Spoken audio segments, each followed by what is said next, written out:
വയനാട് ദുരന്തം അതിതീവ്ര ദുരന്തമായി പ്രഖ്യാപിക്കണമെന്ന് അമിക്കസ് ക്യൂറി ഹൈക്കോടതിയിൽ. രണ്ടാഴ്ചയ്ക്കകം തീരുമാനമെടുക്കുമെന്ന് കേന്ദ്ര സർക്കാർ. വിവരങ്ങളുമായി നിതിൻ പ്രഭാകരൻ ചേരുന്നു.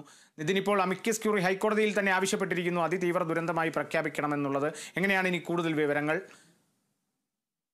കോടതി നിയോഗിച്ച അമിക്കസ് ക്യൂറിയാണ് ഈ വയനാട് ചൂരൽമലയിലും മുണ്ടക്കയിലും ഉണ്ടായ ഉരുൾപൊട്ടൽ ദേശീയ ദുരന്തമായി പ്രഖ്യാപിക്കണം, അല്ലെങ്കിൽ അതിതീവ്ര ദുരന്തമായി പ്രഖ്യാപിക്കണമെന്ന് കോടതിയെ അറിയിച്ചിരിക്കുന്നത്. ഇക്കാര്യത്തിൽ കേന്ദ്ര സർക്കാരിന് വേണ്ടി ഹാജരായ അഭിഭാഷകനോട് കോടതി ഇത് സംബന്ധിച്ച വിവരങ്ങൾ ആരാഞ്ഞു.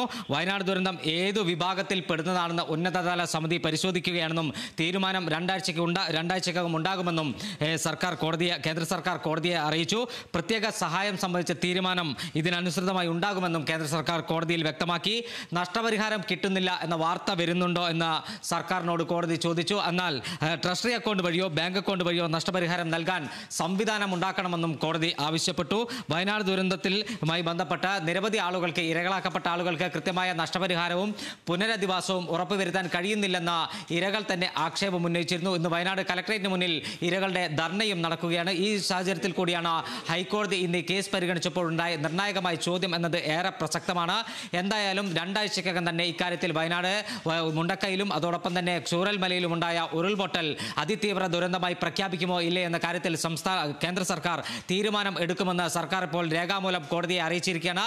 കേസ് നവംബർ 15 പരിഗണിക്കാനായി മാറ്റിയിരിക്കുകയാണ്. കാളിദാസ്, തീർച്ചയായും എന്തായാലും വയനാട് ദുരന്തത്തെ അതിതീവ്ര ദുരന്തമായി പ്രഖ്യാപിക്കാൻ തന്നെയാണ്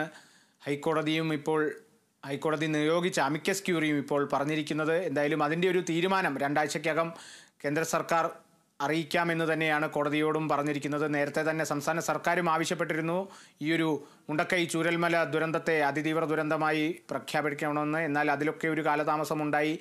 ദുരന്തബാധിതർക്ക് ആവശ്യമായ സഹായം, അല്ലെങ്കിൽ സംസ്ഥാനത്തിന് ആവശ്യമായ സഹായം നൽകുന്നതിനുള്ള ഒരു താമസമെടുത്തു എന്നുള്ളത് തന്നെയാണ് സംസ്ഥാന സർക്കാരും ഹൈക്കോടതിയിൽ ഉന്നയിച്ചത്. എന്തായാലും അതിനിപ്പോൾ ഒരു തീരുമാനമായിരിക്കുകയാണ്. നവംബർ 15 ഇനിയിപ്പോൾ ഇതിനെ സംബന്ധിച്ച ബാക്കി വിവരങ്ങൾ ലഭിക്കുക. നിലവിലെ വിവരങ്ങൾ നൽകിയത് നിതിൻ പ്രഭാകരനാണ്.